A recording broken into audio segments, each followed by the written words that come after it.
अच्छा बच्चों, आज हम आपको पदावली यानी मीराबाई जी की पदावली के बारे में बताएंगे। उनकी जो ये कविता है, जो ये काव्य पंक्तियां हैं, उनकी व्याख्या करके बताएंगे।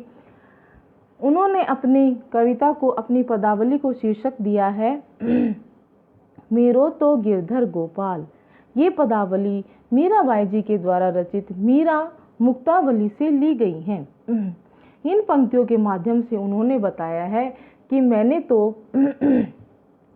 भगवान श्री कृष्ण को ही अपना पति मान लिया है और कृष्ण के प्रेम के कारण मैं अपनी सारी मेरे जो जितने भी बंधन हैं, मैं उन सबको भूल चुकी हूँ। अब मुझे कुछ भी याद नहीं है। मैं सिर्फ और सिर्फ अपना जीवन जो है श्री कृष्ण के चरणों में समर्पित करना चाहती हूँ। तो इस तरह से जब उन्होंने बचपन से ही भगवान श्री कृष्ण को अपने आराध्य, अपने पति के रूप में मान लिया था, तब से ही वो उनकी भक्ति में लीन है, मतलब उनकी भक्ति करती रहती हैं और उनके से ही संबंधित जो है उन्होंने पदावली और ये पंक्तियां लिखी। तो वो क्या कह रही हैं मेरो तो गिरधर गोपाल दूसरो न कोई, जाके सिर मोर मुकुट मेरो पति सोई, छाड़ दई कुल की कहानी का करे कोई। वो कह रही हैं कि मेरा तो जो गिरधर गोपाल है, गिरधर उनको क्यों कहा गया है? क्योंकि वो गोवर्धन पर्वत को धारण करने वाले हैं। तो गोवर्धन पर्वत को धारण करने वाले गोपाल यानी वो श्री कृष्ण, वो ही मेरे सब कुछ हैं, दूसरों ना कोई। इस संसार में दूसरा कोई ऐसा नहीं है जो मेरा है या जिसे मैं अपना मानती हूँ। अतः मैं तो श्री कृष्ण को ही अपना पति मानती हूँ, वो ही है मेरे। अब वो उनकी पहचान बता रही हैं कि वो कैसे हैं। जाके सिर मोर मुकुट, उन्होंने अपने सिर पर ऐसा मुकुट पहना है जिस पर मोर का पंख लगा हुआ है। तो उनके सिर पर मोर का मुकुट है, मोर के पंख का मुकुट है। मेरो पति सोई, वही मेरा पति है, यानी मेरे पति की ये पहचान है। आगे वो कहती हैं मैंने तो कुल की कहानी को भी छोड़ दिया है, यानी कुल की जो मर्यादाएं हैं, जो बंधन होते हैं, वो सब मैंने त्याग दिए हैं। क्या करे कोई इस मामले में या इस बारे में मेरा कोई क्या कर सकता है, मेरा कोई क्या बिगाड़ सकता है। अर्थात मैं श्री कृष्ण को पाने के लिए इन सांसारिक बंधनों को नहीं मानती हूँ और मेरा कोई कुछ नहीं बिगाड़ सकता। मैं इस बात का भी, मैं इन सांसारिक चीजों का भी विरोध करने के लिए तैयार हूँ। संतन डीग बैठ बैठी लोक लाज खोई, असवन जल सींची सींची प्रेम बेली बोई। वो कह रही हैं कि मैंने संतों के साथ बैठ बैठकर लोक लाज को खो दिया है। अर्थात वो साधु संतों की संगति में रहती हैं क्योंकि उन्हें भगवान का भजन करना, उनका सिमरन करना ही अच्छा लगता है। तो वो कह रही हैं कि मैं साधु संतों की संगति में रहती हूँ, अतः मैंने जो है ना अपनी लोक लाज को भी खो दिया है, अपनी सामाजिक मर्यादाओं को समाप्त कर दिया है कि मैं किसी भी बंधन में बंधकर नहीं रहूंगी। असुवन जल सींच सींच कर, एक भक्त जब होता है, ऐसा नहीं है कि सांसारिक बंधन में ही एक नायक और नायिका विरहावस्था में रोते हैं। जब भक्ति की पराकाष्ठा पर एक भक्त पहुंच जाता है तो वो भी भगवान से मिलने के लिए इसी तरह से तड़पता है, विरह में वो इसी तरह से रोता है।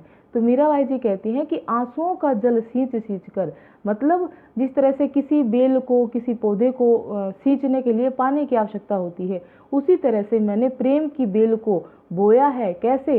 आंसुओं की जल से सींच सींच कर। अर्थात वो इतना रोती रहती हैं अपने प्रभु श्री कृष्ण के लिए हर समय कि उनकी आंखें ही नहीं सूखती।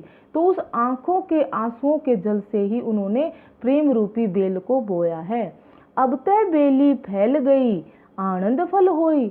अब तो ये जो बेल है वो इतनी फैल चुकी है, यानी मेरे आंसुओं के जल से सिंचित होकर ये फैलने लगी है और इसमें आनंद रूपी फल जो है उत्पन्न हो गए हैं। अब इसकी कल्पना करना, आप एक छोटे से पौधे को लगाते हैं या कोई आप ऐसी चीज लगाते हैं जिसकी बेल बढ़ती चली जाती है, तो उसी तरह से और उसमें फल आ जाता है। उसी तरह से मीराबाई जी कहती हैं कि मैंने भी प्रेम रूपी बेल को बोया है और इसमें आनंद रूपी फल की प्राप्ति होने लगी। अर्थात जब मैं भगवान श्री कृष्ण की, जब से मैं भक्ति करने लगी हूँ, तब से मुझे आनंद की प्राप्ति होने लगी है। दूध की मथनियाँ बड़े प्रेम से बिलोई, दधी मथे घृत काढ़ लियो डारी दई छोई। अब वो कह रही हैं कि दूध की मथनियाँ बड़े प्रेम से बिलोई, यानी मैंने बड़े ही प्रेम से दूध को जो है मथा है। मथना कैसे, मतलब जैसे हम दूध से दही बनाकर उसका माखन निकालते हैं, इस तरह से वो कह रहे हैं कि दूध को मैंने बड़े ही प्रेम से मथ लिया है, बड़े प्रेम से बिलोया है। दधी मथे घृत काढ़ लियो, दधी जो दही है उसमें से मैंने घी तो निकाल दिया है, और डार दही छोई, और बाकी जो छाछ बची है उसको फेंक दिया है। अब इसका संबंध हम भक्ति से कैसे लगाएंगे कि मैंने भगवान की भक्ति को तो प्राप्त कर लिया है, भगवान से तो अपना संबंध बना लिया है, लेकिन जो सांसारिक लोग हैं, जो मेरे सांसारिक बंधन हैं, उनको मैंने छोई यानी कि छाछ के समान मानकर, यानी कि निस्सार वस्तु मानकर मैंने सांसारिक बंधनों को छोड़ दिया है, और घी के समान उस भगवान श्री कृष्ण की भक्ति को मानकर उसे अपना लिया है, उसे अपने पास रख लिया है। भक्त देख राजी हुई जगत देख रोई, दासी मीरा लाल गिरधर तारो अब मोही। वो क्या कह रही हैं कि मैं तो भक्त को देखकर राजी होती हूँ और जगत को देखकर रोती हूँ। क्यों? क्योंकि संसार के लोग सांसारिक बातें करते हैं, मुझे संसार की तरफ खींचने का प्रयास करते हैं कि आज हमारे घर में ये हो गया, आज ये बात है, आज वो, तो दिन प्रतिदिन उनकी जो है सांसारिक घटनाएं, सांसारिक बातें खत्म नहीं होती। इसलिए मुझे सांसारिक लोगों को देखकर रोना आता है, और मैं भक्तों को देखकर राजी होती हूँ, खुश होती हूँ। क्यों? क्योंकि वो तो सिर्फ और सिर्फ भगवान का भजन करते हैं, भगवान का सिमरन करते हैं, भगवान के चरणों में ही उनका ध्यान रहता है। दासी मीरा लाल गिरधर, मीराबाई जी कहती हैं, हे गिरधर गोपाल, हे श्री कृष्ण, मैं आपकी दासी हूँ और आपके सामने हाथ जोड़कर खड़ी हूँ कि तारो अब मोही, अब आप मुझे इस संसार से पार उतार दो, अब मैं इस संसार में नहीं रहना चाहती, मुझे तो आपके ही पास रहना है। अगली पंक्ति में देखो,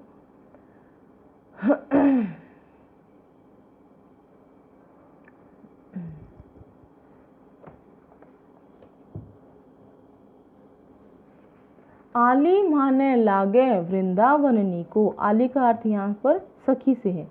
तो ये पंक्तियां जो है मीराबाई जी के द्वारा रचित मीरा मुक्तावली से ली गई है। इसमें जो वृंदावन स्थान है उसके बारे में बताया गया है कि वो भजन करने के लिए, भगवान का नाम लेने के लिए कितना उस वहाँ का वातावरण है, कैसा वातावरण है, कैसे वहाँ के लोग हैं, और भगवान श्री कृष्ण जो है वहाँ पर उनका क्या स्थान है, इस तरह से वो बता रही हैं। क्या? आली माने लागे वृंदावन नीको, जो वृंदावन है वो मुझे बहुत ही नीको यानी कि अच्छा, सुंदर, प्रिय, बहुत ही प्यारा लगता है, क्योंकि वहाँ घर घर तुलसी ठाकुर पूजा, प्रत्येक घर में तुलसी जी की और ठाकुर जी यानी श्री कृष्ण भगवान की पूजा होती है। दर्शन गोविंद जी को, और वहाँ पर प्रत्येक दिन प्रातःकाल उठकर सब लोग श्री कृष्ण भगवान का दर्शन करते हैं, अर्थात उन्हें निहारते हैं, उनकी पूजा करते हैं। निर्मल नीर बहत जमुना में भोजन दूध दही को, वहाँ पर निर्मल यानी कि पवित्र और स्वच्छ जल जो है वो यमुना नदी का बह रहा है, और वहाँ का खाना कैसा है, वहाँ के लोग दूध और दही का खाना खाते हैं, वहाँ के लोग दूध और दही का खाना पसंद करते हैं। रतन सिंहासन आप विराजे मुकुट धरो तुलसी को। अब रतन सिंहासन यानी रत्नों से जड़े हुए सिंहासन पर तो स्वयं श्री कृष्ण विराजमान हैं, स्वयं विराजते हैं, और उनके मस्तक पर क्या है, तुलसी का मुकुट शोभायमान हो रहा है। मुकुट धरो तुलसी को। कुंजन कुंजन फिरत राधिका शब्द सुनत मुरली को। अब वो बता रही हैं कि उनकी मुरली का स्वर सुनने के लिए जो राधिका जी हैं, जो राधा हैं, वो वन वन में फिरती रहती हैं, इधर से उधर घूमती रहती हैं। मीरा के प्रभु गिरधर नागर भजन बिना नर फीको। अब मीराबाई जी फिर से कह रही हैं कि हे गिरधर नागर, मेरे तो आप ही आराध्य देव हैं, मैं तो आपको ही अपना जीवन समर्पित कर चुकी हूँ। इस बात को कहते हैं वो एक सांसारिक रूप से, एक सामूहिक रूप से संसार को संदेश दे रही हैं कि भजन बिना नर फीको, कि जिस मनुष्य के जीवन में भगवान की भक्ति नहीं है, उसका भजन नहीं है, तो उस मनुष्य का जीवन फीका है, निस्सार है, उसका कोई अर्थ नहीं, वो अर्थहीन है। अर्थात हमें भगवान की भक्ति करनी चाहिए, उसका भजन कीर्तन करना चाहिए, तभी हमारी इस संसार से नैया पार हो सकती है।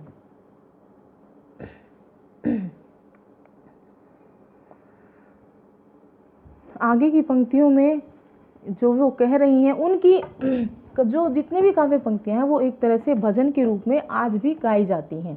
तो ये पंक्तियां भी भजन के रूप में काफ़ी प्रसिद्ध हैं। और एक बात बता दूं आपको कि जो काव्य पंक्तियां होती हैं उनको हमेशा गाकर ही पढ़ाया जाना चाहिए, ऐसा काव्य का नियम है। जो कविता, जिस भी कवि की कविता आप पढ़ाते हो कक्षा में तो उसे हमेशा गाकर ही आपको पढ़ाना चाहिए। जैसे कि बसो मेरे नैनन में नंदलाल, बसो मेरे नैनन में नंदलाल, मोहिनी मूरत सांवरी सूरत, नैना बने विशाल, बसो मेरे नैनन में नंदलाल। तो इस तरह से आपको गाकर पंक्तियां बतानी होती हैं। और फिर इसकी व्याख्या हम इस प्रकार करेंगे कि इसमें मीराबाई जी कहती हैं भगवान श्री कृष्ण से, ये पंक्तियां कहाँ से ली गई हैं? मीरा मुक्तावली से ली गई हैं। जो मीराबाई जी की जो रचना है वहाँ से ही ली गई हैं। वो भगवान श्री कृष्ण को कहती हैं कि हे प्रभु, आपकी छवि हमेशा मेरी आंखों में बसी रहें। तो वो भगवान से प्रार्थना करती हुई कहती हैं, बसो मेरे नैनन में, हे नंद के पुत्र श्री कृष्ण, आप मेरे नैनों में बस जाओ, यानी आपकी छवि को मैं कभी भूलूं नहीं, आप सदा सर्वदा मेरे नेत्रों में ही समाये रहो और हर समय मैं आपकी ही छवि को निहारती रहूं। वो आगे कहती हैं, मोहिनी मूरत सांवरी सूरत, जो मेरे प्रभु हैं, जो श्री कृष्ण हैं, जिन्हें मैं पति रूप में अपना चुकी हूँ, मान चुकी हूँ, उनकी मोहिनी सूरत है, बड़ी ही मतलब आकर्षित करने वाली है, मन को मोहने वाली है। और उनकी सांवरी सूरत है, और उनकी सूरत कैसी है? सांवरी है, यानी उनका सांवला रंग है। और उनके नैना कैसे हैं? बड़े ही विशाल हैं। जो नेत्र विशाल होते हैं, जिनकी आंखें बड़ी बड़ी होती हैं, वो अत्यधिक सुंदरता का प्रतीक होती हैं। तो इसलिए जो श्री कृष्ण भगवान हैं, उनकी नैना उनके नेत्र बड़े बड़े हैं, उनकी सांवली सूरत है, और मूरत यानी उनका चेहरा, उनके चेहरे की सौंदर्य, जो चेहरे का सौंदर्य है वो बड़ा ही आकर्षित करने वाला है। अधर सुदारस मुरली राजत उर्वैजंती माल। अब उन्होंने अपने होठों पर जो मुरली, उनके होठों पर मुरली विराजमान है, और वो मुरली कैसी है? अमृत के रस से भरी हुई है। क्यों? क्योंकि वो भगवान श्री कृष्ण के अधरों पर विराजमान है, उनके होठों पर विराजमान है। उर्वैजंती माल, और उनके हृदय में, अपने गले में उन्होंने वैजंती माला को पहना हुआ है। वैजंती माला की एक पहचान होती है कि इसमें 5 तरह के फूलों मतलब अलग अलग 5 तरह के रंग होते हैं, 5 तरह के फूल होते हैं। तो ये एक विशेषता और ये होती है कि इन फूलों की माला, यानी जिसे वैजंती माला कहते हैं, जिसमें 5 प्रकार के रंगों के फूल होते हैं, वो कभी भी मुरझाती नहीं है। उन्होंने अपने गले में वैजंती माला को धारण किया हुआ है। क्षुद्र घंटिका कटि तट शोभित, नुपुर सबद रसाल। अब उन्होंने क्या अपनी कटी तट यानी अपनी कमर में क्या छोटी छोटी घंटियां बांधी हुई हैं, जो अत्यधिक शोभायमान हो रही हैं, प्रतीत हो रही हैं। नुपुर सबद रसाल, और उन्होंने पैरों में जो छोटे छोटे घुंघरुओं के जो पायल पहन रखी है, जो घुंघरू पहने हुए हैं, उनके शब्द बड़े ही रसीले हैं। यानी जब भगवान श्री कृष्ण उन घुंघरू वाले पायल को पहनकर चलते हैं, तो उनके चलने से जो आवाज़ आती है वो जो शब्द उत्पन्न होते हैं, जो ध्वनि, वो बड़ी ही रसीली है, कानों को भाने वाली है। और उन्होंने कमर में जो है छोटी छोटी घंटिकाएं उनके बंधी हुई, वो अत्यंत शोभायमान लग रही। मीरा प्रभु संतन सुखदाई, भगत वचल गोपाल। मीरा कहती हैं कि मेरे प्रभु श्री कृष्ण तो संतों को सुख देने वाले हैं, और भक्तों पर विशेष प्रेम करने वाले हैं, विशेष कृपा करने वाले हैं। इसलिए वो कहते हैं वो तो भक्त वत्सल हैं, भक्तों से प्रेम करने वाले हैं। मेरा गोपाल, मेरा गिरधर, गोपाल अर्थात गौओं का पालक, गायों को पालने वाला। इसलिए भगवान श्री कृष्ण के इतने सारे नाम पड़े हैं उनकी विशेषताओं के अनुसार। गिरधर गोपाल यानी गोवर्धन पर्वत को धारण करने वाले, गोपाल यानी कि गौओं को पालने वाले। तो मेरे जो गिरधर गोपाल हैं वो भक्तों से प्रेम करने वाले हैं और संतों को सुख देने वाले हैं। आगे की पंक्तियों में देखिए वो क्या कर रही हैं। मायरी मैं तो लियो गोविंदो मोर, कोई कहे छाणे कोई कहे छुपके, लियोरी बजंता ढोल। अब मीराबाई जी कह रही हैं कि मैंने तो ये पंक्तियां भी मीरा मुक्तावली से ही ली गई हैं। इसमें वो क्या कह रही हैं कि मैंने तो श्री कृष्ण की भक्ति करके उनको अपना बना लिया है, उनको खरीद लिया है, उनको हमेशा हमेशा के लिए अपने पास रख लिया है, क्योंकि मैंने अपने आराध्य को भक्ति का मूल्य चुकाया है। यानी मैंने उन्हें भक्ति करके उन्हें प्राप्त किया है। मैं उनके प्रेम में, मैं उनके विरह में, मैं उनकी भक्ति करते हुए जो है इस प्रकार से मैंने अपना जीवन बिताया है। तो वो कह रही हैं सांसारिक लोगों की बातें कि कोई तो कहता है कि मैंने उसे छुपा कर लिया है, और कोई कहता है कि उसे खुलेआम अपनाया है। ठीक है, तो कोई तो कहता है छुप कर लिया है और कोई कहता है कि मैंने खुलेआम लिया है। मतलब दोनों प्रकार की बातें हैं, विरोधी बातें। लेकिन मैं तो कहती हूँ लिया बजंता ढोल, अरे मैंने तो ढोल बजा कर लिया है। सारे संसार को इस बात का पता है कि मीरा श्री कृष्ण को ही अपना पति मानती हैं। फिर वो आगे कह रही हैं कि कोई कहे महंगो, कोई कहे सहंगो, कोई सुहंगो, कोई तो कहता है कि महंगा है और कोई कहता है सस्ता लिया है, लेकिन लियोरी तराजू तोल। लेकिन मैं तो कहती हूँ मैंने तो उसे तराजू में तोल कर, यानी उसे उसके सभी गुणों को ध्यान में रखकर उसे अपनाया है। कोई कह कारो, कोई कह गोरो, लियोरी अमोलिक मोल। तो कोई तो उसे काला कहता है, कोई उसे गोरा कहता है, लेकिन मैंने उसके रंग पर ध्यान न देकर उसको अमूल्य मानकर ग्रहण किया है। लियोरी अमोलिक मोल, मैंने तो उसे अमूल्य वस्तु मतलब अमूल्य अनमोल मान कर लिया है, मोल लिया है, मतलब उसे खरीद लिया है। ना मैंने उसका काला रंग देखा है, ना गोरा रंग देखा है। जबकि सांसारिक लोग कहते हैं कि वो काला है या गोरा। और महंगा सस्ते से यहाँ अर्थ है कि जैसे हम कोई चीज़ खरीदते हैं तो लोग हमें सलाह देते हैं या आपकी कोई जानकर, और ये आपने तो महंगा ले लिया, सस्ता ले लिया, लेकिन वो इन बातों में नहीं आती हैं। मीराबाई जी कहती हैं मैंने तो तराजू में तोलकर, अर्थात इनको अच्छे से मैंने इनको देख लिया है, इनके गुणों को परख लिया है, तब इनको अपनाया है। याही को सब लोग जानत हैं, लियोरी आंखें खोल। अब वो कहती हैं कि मेरी दृष्टि में तो उनका जो मूल्य है वो आंका नहीं जा सकता। ठीक है, और ये बातें जो है सब लोग जानते हैं कि मीरा ने श्री कृष्ण को आंखें खोल कर, है ना, याकू सब लोग जानते हैं, लियोरी आंखें, मैंने तो आंखें खोल कर यानी पूरी तरह से अपने चेतन अवस्था में उनको लिया है। इस बात को सब लोग जानते हैं कि किसी ने मुझे बहकाया नहीं है। मैंने अपने मन से ही श्री कृष्ण को उनकी भक्ति करते हुए अपनाया है। मीरा को प्रभु दर्शन दीजो, पूर्व जन्म को कोल। अब वो कहती हैं कि हे प्रभु श्री कृष्ण, आपको मुझे दर्शन देने के लिए आना पड़ेगा। कोल का अर्थ होता है वादा। जैसे कोई प्रॉमिस कर लेता है, कोई वादा कर लेता है, तो वो कह रही हैं कि आपने पिछले जन्म में मुझसे वादा किया था कि आप मुझे दर्शन देने जरूर आएंगे। तो इसलिए मैं कहती हूँ, आपके सामने हाथ जोड़कर अर्ज करती हूँ कि हे प्रभु, आप अपने उस वचन को निभाने के लिए आ जाइए और उस वचन के अनुसार मुझे दर्शन दीजिए। इस प्रकार मीराबाई जी की ये पंक्तियाँ इस वीडियो में यहीं तक करते हैं, उसके बाद और आगे करेंगे नेक्स्ट वीडियो में। तो वो कह रही हैं इस प्रकार आपको ये सब पंक्तियाँ समझ आई होंगी, और बहुत अच्छे से मीराबाई जी ने भगवान श्री कृष्ण के बारे में सारी बातें बताई हैं, और उन्होंने श्री कृष्ण को अपने पति रूप में स्वीकार किया है।